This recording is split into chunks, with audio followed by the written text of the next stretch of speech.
Lecture du livre des Actes des Apôtres. En ces jours-là, comme le nombre des disciples augmentait, les frères de langue grecque récriminèrent contre ceux de langue hébraïque, parce que les veuves de leur groupe étaient désavantagées dans le service quotidien. Les 12 convoquèrent alors l'ensemble des disciples et leur dirent: Il n'est pas bon que nous délaissions la parole de Dieu pour servir aux tables. Cherchez plutôt, frères, 7 d'entre vous, des hommes qui soient estimés de tous, remplis d'Esprit Saint et de sagesse, et nous les établirons dans cette charge.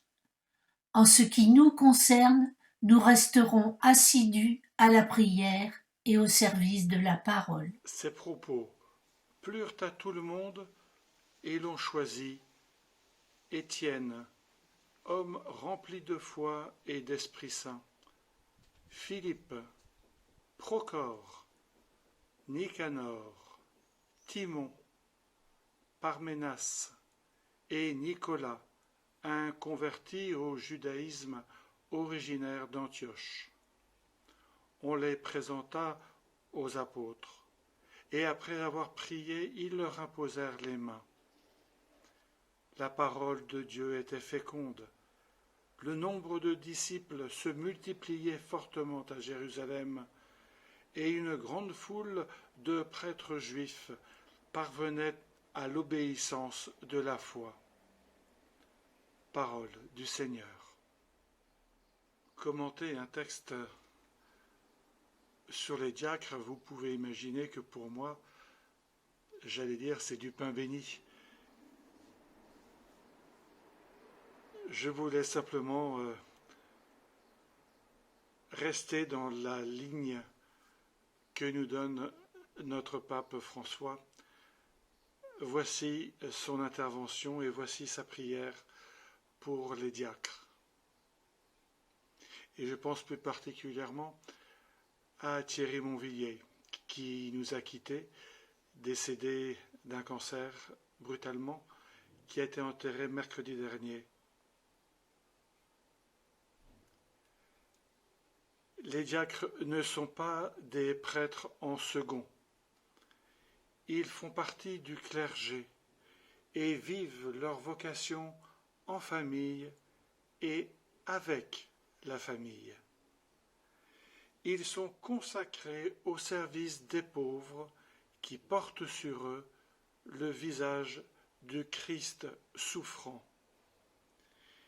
Ils sont les gardiens du service dans l'Église. Prions pour que les diacres, fidèles à leur charisme au service de la parole et des pauvres, soient un signe stimulant pour toute l'Église. Seigneur, ton amour soit sur nous, comme notre espoir est en toi. Crie de joie pour le Seigneur, homme juste, homme droit, foule la louange. Rendez grâce au Seigneur sur la cithare, jouez pour lui sur la harpe à 10 cordes. Seigneur, ton amour soit sur nous, comme notre espoir est en toi. Oui, elle est droite, la parole du Seigneur. Il est fidèle en tout ce qu'il fait. Il aime le bon droit et la justice. La terre est remplie de son amour. Seigneur, ton amour soit sur nous, comme notre espoir est en toi. Dieu veille sur ceux qui le craignent, qui mettent leur espoir en son amour, pour les délivrer de la mort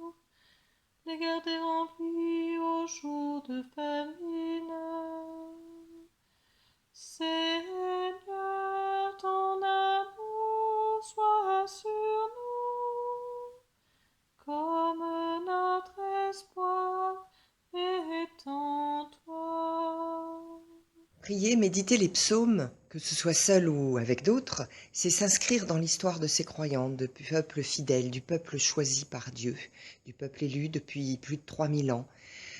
Moi, je suis à chaque fois très touchée par les psaumes en me disant que le Christ lui-même a prié avec ces paroles-là.